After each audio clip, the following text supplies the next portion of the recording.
A lo largo de la vida, todos hemos pasado por momentos de oscuridad, ¿verdad? Tiempos en los que parece que todo a nuestro alrededor se derrumba. Tiempos en los que todo se nos sale de control y nuestra compañera de viaje, más que la fe, parece ser la incertidumbre. Son esos tiempos en los que nos da la sensación de que nuestras oraciones rebotan contra el techo. No sé si a ustedes les ha pasado. Que de ahí para arriba no pasan, ¿verdad? Yo hablo y hablo, pero parece que de ahí para arriba no están pasando. Y sentimos que nuestro corazón está vacío, que está seco y que estamos sin dirección ni propósito alguno, ¿verdad? En esos momentos nos asaltan todas las dudas, todos los miedos, todas las inseguridades, ahí aparecen a saludarnos, ¿verdad? Y nos sentimos también con una sensación de abandono. Y nos preguntamos en esos momentos, ¿dónde está Dios? ¿Por qué permite que yo esté sufriendo de esta manera? ¿Acaso Dios se ha olvidado de mí? Y esto no es algo que solamente nos pasa a ti y a mí. Muchos hombres y mujeres a lo largo de la historia, hombres y mujeres de fe, han experimentado este vacío existencial, ¿verdad? San Juan de la Cruz lo llamó la noche oscura del alma. Y la noche oscura del alma es un periodo de sequía espiritual. Un tiempo en el que todo parece que está perdido, que nada avanza y no encontramos respuesta. Quizás estás ahora atravesando esa noche oscura del alma, ¿no? Porque caras vemos, corazones no sabemos, no sé en qué momento estás.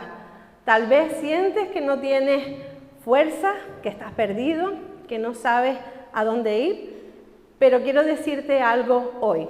Y atentos porque te voy a hacer un spoiler de lo que es la conclusión de la predicación. Dios puede resucitar lo que está muerto. Pero no solamente quiero hablarles a aquellos por los que están pasando ahora en esa crisis, sino también a aquellos que ya han pasado en otras ocasiones por luchas y aún no encuentran ni sanidad, ni propósito, ni sentido en todas esas cosas que les ha tocado vivir. Y puede ser que hoy, mientras me estás ahí escuchando, sientas que llevas heridas en tu corazón que nunca van a sanar. Sientas que esas heridas van a estar contigo para siempre. Y si este es tu caso, quiero repetirte algo muy importante. Dios puede resucitar aún lo que está muerto. A lo largo de las Escrituras encontramos ejemplos de personas que al igual que nosotros, porque eran personas igual que nosotros, también se enfrentaron con momentos oscuros, pero Dios mostró su poder de restauración.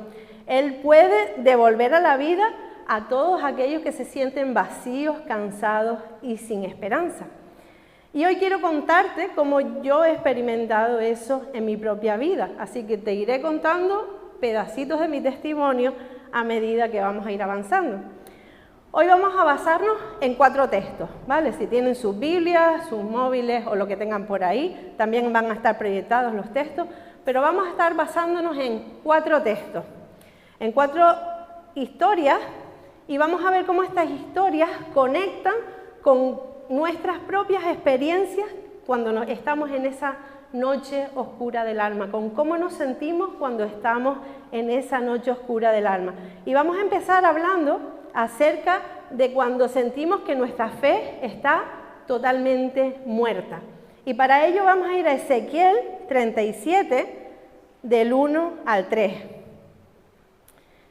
Dice: el Señor puso su mano sobre mí, y fui llevado por el Espíritu del Señor hasta un valle que estaba lleno de huesos.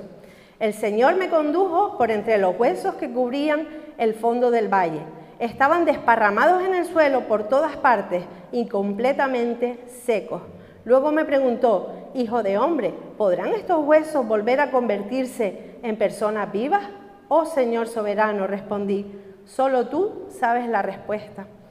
Y aquí vemos cómo Dios llevó al profeta Ezequiel a un valle que dice que estaba lleno de huesos secos, huesos esparcidos por todas partes, montañas y montañas de huesos secos. Estos huesos no estaban frescos, no eran huesos que que tenían algo de carne, algo por encima, ¿no? Estaban totalmente secos, no eran cuerpos de personas recién fallecidas, eran huesos secos, secos, secos, ¿verdad? Y muchas veces nosotros nos podemos llegar a sentir así, como un montón de huesos secos. Sentimos que nuestra fe y nuestra esperanza se han secado. Oramos, pero no recibimos respuesta. Leemos la Biblia, pero sentimos que Dios no nos habla. Vamos a la iglesia, pero el vacío a veces parece que es aún más grande. Sentimos que no hay vida, que no hay esperanza, que no hay futuro. Parece que todo está muerto. Y aquí Dios le pregunta a Ezequiel, ¿pueden estos huesos volver a vivir? Y es una pregunta que quizás, pues nosotros si la tuviéramos que contestar, contestaríamos de una manera racional, ¿no? Diríamos directamente, es obvio que no, están secos. ¿Cómo van a cobrar unos huesos secos vida? Pero Ezequiel le responde, Señor, tú lo sabes todo. Y Dios le manda a profetizar vida sobre esos huesos. Y cuando Ezequiel obedeció, los huesos dice que empezaron a unirse, que empezaron a llenarse de carne, de músculos y de piel, y que finalmente cobraron vida y se pusieron de pie. Y esta visión que tuvo el profeta Ezequiel es un recordatorio de que no hay nada ni nadie que llegue a estar tan muerto que no pueda ser restaurado por el poder de Dios. Y este pasaje también es una imagen de nuestra propia vida. Tal vez hemos estado pasando por momentos de duda, por momentos de desesperación y nos preguntamos si nuestra fe alguna vez volverá a revivir. Tal vez nuestra esperanza en Dios se ha secado, podemos sentirnos así, tal vez nuestros sueños se han marchitado y creemos que el cambio ya no es posible, o sea, ha pasado tanto tiempo que ya pensamos que nada es posible. Y quizás nos hemos convencido a nosotros mismos de que esto va a durar para siempre. En 2001, hace un montón de tiempo, cuando yo tenía 17 años, enfrenté una de las crisis más grandes de mi vida. Era un tiempo de confusión, un tiempo en el que sentía que mi fe estaba siendo probada desde todos los frentes. Por un lado, la iglesia donde me estaba congregando estaba pasando por una división, estaban pasando un montón de cosas feas con las que yo no tenía nada que ver, pero ahí estaba en el centro comiéndomelo todo, ¿verdad? A la misma vez también sufrí una decepción amorosa. En el instituto las cosas tampoco me iban mucho mejor, me acababa de mudar a Gran Canaria, el instituto era nuevo, estaba cursando segundo de bachillerato y no tenía amigos, no me gustaba lo que estaba estudiando y encima no tenía claro qué es lo que iba a hacer cuando terminara el curso. Todos a mi alrededor, todos mis compañeros tenían súper claro lo que iban a hacer. Iban a hacer la PAU, iban a hacer tal carrera, iban a hacer esto, iban a hacer lo otro, pero yo no tenía ni idea de lo que iba a hacer. Estaba súper perdida. Mi relación con Dios en ese tiempo estaba siendo sacudida. Y aunque estaba sintiendo que Dios me estaba llamando a servirle, pues yo no entendía ni cómo lo iba a hacer, ni para qué podía servir yo, ¿no? Porque en ese tiempo yo no sabía quién era yo, mucho menos iba a saber cuáles eran mis dones. Además, en aquella época yo sentía mucha culpa por cosas que había pasado en el pasado. Y muchas veces también me sentía como una hipócrita. Había una tensión súper fuerte entre lo que yo quería ser y lo que realmente era. Había tensión entre cómo yo me veía y cómo Dios decía que me veía. Yo quería creer, yo deseaba con todo mi ser que mi fe creciera, que mi fe fuera una fe viva, pero me sentía como esos montones de huesos. Me sentía seca, vacía y sin vida. Y ese tiempo para mí fue un tiempo de gran oscuridad. Pero en medio de todo eso, con el paso del tiempo, Dios comenzó a restaurar mi vida, a sanar las heridas y a enseñarme que incluso en el dolor, Él estaba trabajando en mi corazón. Y en ese momento yo no me daba cuenta, obviamente, esto lo he visto con el paso del tiempo. pero Dios estaba trayendo vida, estaba trayendo esa vida que yo tanto anhelaba. Y no fue agradable ese proceso, pero fue necesario. Vamos a ir a otro texto que nos habla acerca de cuando nos sentimos defraudados por Dios, cuando tenemos desilusión con Dios en específico.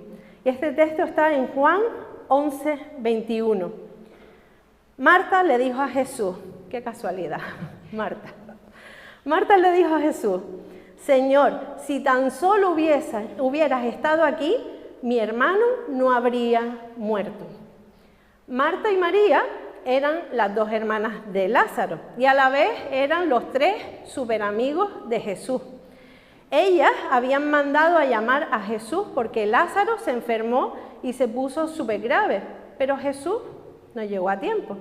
Cuando llegó, Lázaro ya había muerto hace unos cuantos días. Y Marta, lo primero que se le ocurrió cuando vio a Jesús fue tirárselo en cara. Le dijo, si tú hubieses estado aquí, esto no habría pasado. Mi hermano no se hubiese muerto. ¿Cómo creen que estaba el corazón de Marta en ese momento? ¿Cómo creen que ella se estaba sintiendo? Ella, pues, como muchos de nosotros, estaba decepcionada, estaba frustrada, estaba desilusionada con Jesús, ¿verdad? Y ella pensaba que si Jesús hubiese llegado a tiempo, su hermano aún estaría vivo. Y a veces sentimos lo mismo con nuestras oraciones.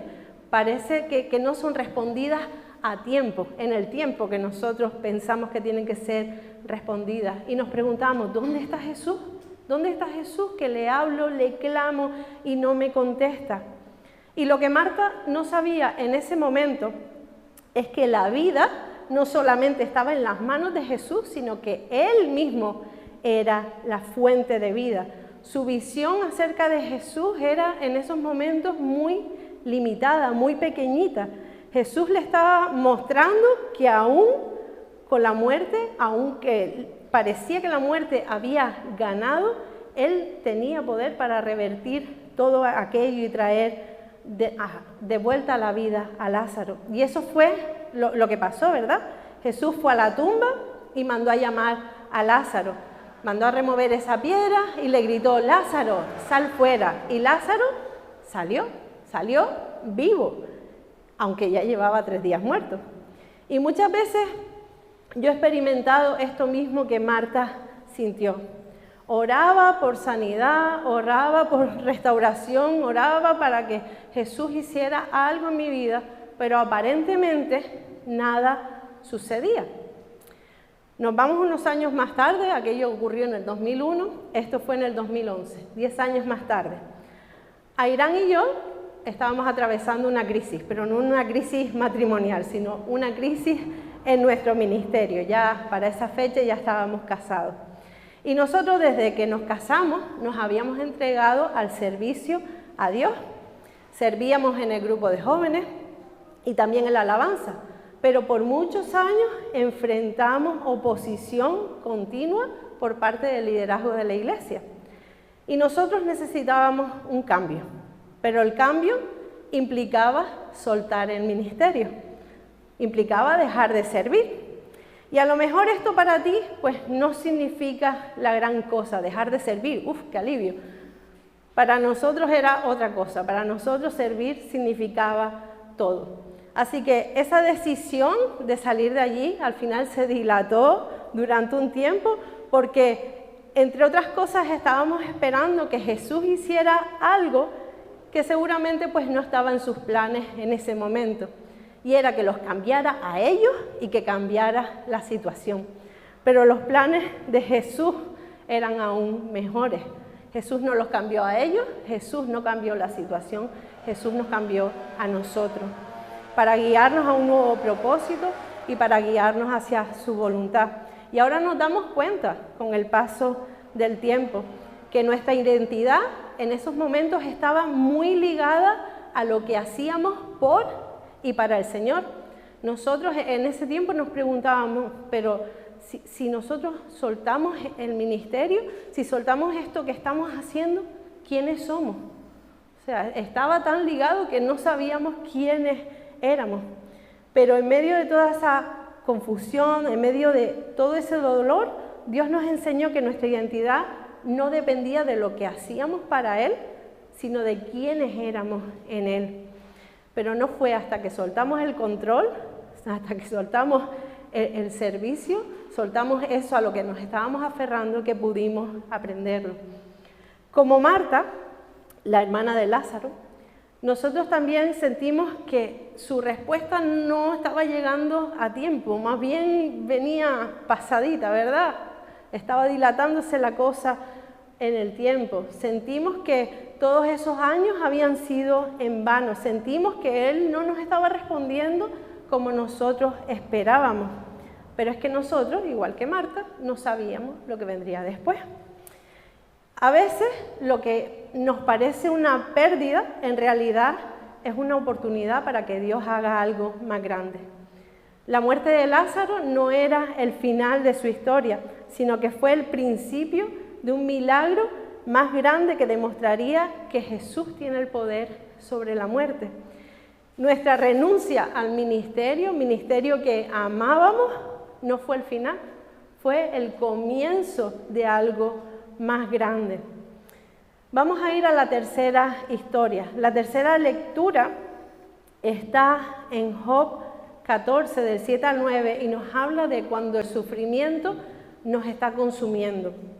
Dice así: hasta un árbol tiene más esperanza, si lo cortan volverá a brotar y le saldrán ramas nuevas. Aunque sus raíces hayan envejecido en tierra y su tocón esté podrido, al sentir el agua renacerá y echará nuevos brotes como un árbol recién plantado. Job era un hombre que era justo, un hombre que era bendecido por Dios, pero de un día para otro él perdió todo lo que tenía. Perdió su salud, perdió a su familia y perdió todas sus riquezas. Y el sufrimiento de Job fue un sufrimiento extremo, pero Job mantenía la esperanza, tenía sus bajones, tenía sus dudas, pero él siempre después volvía a recordar que tenía esperanza y que podía mantenerla viva en todo ese proceso. Porque incluso en el sufrimiento más grande hay esperanza, hay esa esperanza de que algo nuevo va a salir de esto, algo nuevo va a brotar. Y cuando nosotros a veces estamos atravesando por dolor, una situación dolorosa, a veces nos podemos llegar a sentir como Job. Pensamos que hemos sido cortados, que nuestras vidas han sido destruidas totalmente por las circunstancias. La tristeza y el dolor nos llevan a pensar que no hay esperanza de restauración ninguna. Sin embargo, la historia de Job nos enseña que aunque todo parezca perdido, Dios puede traer algo nuevo a nuestra vida. Job pasó por la prueba más dura, pero al final Dios restauró todo lo que había perdido, le dio más de lo que tenía antes. El sufrimiento no era el final de la vida de Job, sino que era el inicio de un proceso de restauración. Nos movemos otro par de años más adelante, vamos al año 2013. El año 2013, después de un año de oración y de espera, Dios nos guió finalmente a salir del lugar donde estábamos sirviendo, y Él nos unió a la iglesia metodista. Y quizás podrías pensar que a partir de ahí mi vida fue maravillosa, que todo fue sobre ruedas y todo fue súper guay, pero no, vinieron más años de restauración y de aprendizaje. Y estas son algunas pruebas de fuego por las que tuvimos que pasar. Ese mismo año, en junio de 2013, tuve un aborto espontáneo. Era mi segundo embarazo, pero se perdió. Tenía entre 8 y 10 semanas y se perdió. En 2018, poquito más tarde, Airán se enfermó de la columna. Tiene 2 hernias y estuvo un año sin poder trabajar. Y esto nos llevó a endeudarnos. Deudas que estuvimos arrastrando hasta final del año pasado. En enero de 2020, caminamos otro poquito más, rechazamos la oferta de irnos a vivir a Madrid. Allí íbamos a pastorear, Airán iba a ser el director nacional de la Iglesia Metodista, pero al final rechazamos la oferta, decidimos quedarnos aquí. Como consecuencia, perdí mi empleo, porque mi empleo estaba ligado a que yo al final me fuera a vivir a Madrid, así que perdí mi empleo en febrero del 2020. Y en marzo de 2020 empezó mi tercera crisis de fe. Estábamos ahogados en deuda, era mucho más de lo que podíamos pagar, pero Dios, yo no sé cómo lo hizo, que todos los recibos estaban al día. Y para rematar, estábamos en medio de una pandemia en la que la apatía espiritual de la iglesia se hizo aún más presente. O sea, no teníamos un rayito de luz por ningún lado. La economía iba fatal y la iglesia pues estaba ahí en ese proceso en medio de la pandemia. En fin, estábamos realmente endeudados, estábamos cansados, estábamos dolidos y decepcionados. Especialmente yo, más que Airán, estaba desilusionada con Dios. Yo no entendía por qué nos estaba pasando todo lo que nos pasaba. Yo no veía una solución a mis problemas. Y hoy entiendo que es que Dios nos estaba capacitando, que Dios nos estaba dando herramientas para poder ayudar a otros. Porque si pasamos por un proceso de dolor y luego no sabemos aprovechar eso para ayudar a los demás, no estamos aprovechando lo que hemos pasado, ¿no? Y a veces necesitamos experimentar en carnes propias el dolor, la necesidad, para luego poder tener empatía con los demás, para luego reconocer la necesidad en los demás. Y yo en ese tiempo sentía que estaba siendo cortada.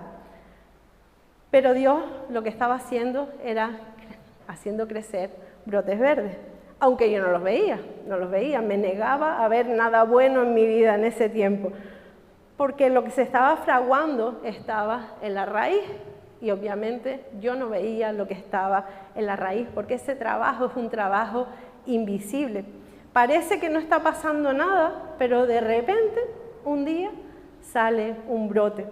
En realidad estábamos pasando por un proceso de poda todo ese tiempo. Dios estaba trabajando en nosotros, estaba cortando todo aquello que nos sobraba y todo aquello que nos estaba impidiendo avanzar y crecer.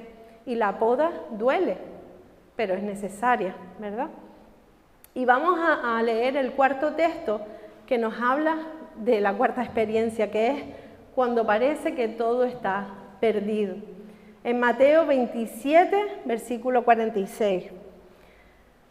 A eso de las 3 de la tarde, Jesús clamó en voz fuerte, Elí, Elí, lema sabactani, que significa, Dios mío, ¿por qué me has abandonado? La cruz de Jesús es el momento más oscuro de la historia, pero a la misma vez es el momento más luminoso. Jesús en su angustia experimentó desolación y experimentó el abandono más profundo. Pero lo que parecía ser una derrota fue la mayor victoria de todas, ¿verdad? La resurrección. Y este versículo a mí pues me remueve las entrañas de una manera especial, porque aunque Jesús es Dios, también era completamente humano. Y durante su ministerio en la tierra, Jesús vivió todas las emociones que tú y yo vivimos. Y todas esas emociones humanas también las vivió en la cruz. Sufrió el dolor, él se encontró en ese punto, en el punto más alto de todo su sufrimiento. No solamente se estaba enfrentando al rechazo de todos, porque estaba ahí por ser rechazado por todos, no solamente se trataba del dolor físico, no solo se trataba de la humillación pública, que vemos que hasta le escupían, sino que también cargó con el peso de todo el pecado. Y además, yo creo que lo que más le dolió fue experimentar el abandono por parte de su propio Padre Celestial. Pero aunque Jesús se sintió abandonado, ese sacrificio fue el principio de algo mucho más grande, ¿verdad? Después de morir, Jesús resucitó y esa resurrección trajo esperanza para nuestras vidas. Lo que parecía que iba a ser el final, en realidad fue el comienzo de la victoria sobre el pecado y la muerte. La cruz no fue el final, aunque los discípulos, los apóstoles estaban allí pensando que ese era el final de todo, pensando que cuánto tiempo hemos estado detrás de este hombre y ahora se acabó todo, pero la cruz no era el final. Mi historia personal se sigue escribiendo igual que la tuya. Y si estamos nosotros aquí hoy es porque no es el final, ¿verdad? A veces parece que todo está perdido, pero Dios de repente nos sorprende dando un giro inesperado. Y de mis 3 crisis he aprendido que Dios siempre tiene la última palabra, aunque yo no lo pueda ver. Dios siempre tiene la última palabra. El año pasado fue un año difícil, un año de muchos cambios, tan rápidos que no nos daba tiempo de acostumbrarnos, ¿verdad? Pero este año estoy viendo esos brotes verdes. Dios está haciendo cosas nuevas, Dios está trayendo restauración, Dios está trayendo sanidad, aunque seguimos pasando por cosas difíciles. Aún no es el final. Aunque no veas la solución hoy, aunque no veas los frutos hoy, puedo decirte que Dios está trabajando en lo invisible. Dios está trabajando en tus raíces. Él está trabajando ahí donde nadie lo ve. Él va a comenzar a sacar esos brotes verdes cuando menos te lo esperes. Dios puede resucitar lo que está muerto. Y no solamente lo creo porque lo dice la Biblia, sino que lo creo porque lo he vivido en mi propia vida, ¿verdad? Lo he visto en mí. Cada uno de estos pasajes que hemos estudiado nos habla de momentos en los que parecía que todo estaba perdido, pero al final Dios trajo restauración. Ezequiel vio el valle de los huesos secos, pero también vio cómo Dios les dio vida. Marta pensaba que su hermano estaba muerto, que estaba más allá de cualquier esperanza, pero Jesús le demostró que Él es la vida misma, trayéndolo otra vez de vuelta. Job lo perdió todo, pero también experimentó el gozo de que Dios lo restauró y le dio el doble de lo que tenía antes. Y lo más importante, la cruz de Jesús, que parecía el final, pero se convirtió en el principio de una nueva esperanza para todos. Él murió y resucitó para darnos vida, ¿verdad? Igual que Él resucitó, nosotros también resucitaremos, pero es importante que, aunque la resurrección de nuestros cuerpos es una promesa de parte de Dios, que sepamos que Jesús no solamente va a dar vida a nuestros cuerpos, sino que Jesús da vida a todo lo que está muerto dentro de nuestro interior, ¿verdad? Dentro de nosotros. No solamente necesitamos que nuestro cuerpo se restaure, a veces también necesitamos que nuestras relaciones, nuestros sueños, nuestras esperanzas, incluso nuestra identidad, que puede estar muerta, sea resucitada. Jesús tiene el poder de devolver vida a todo lo que esté muerto.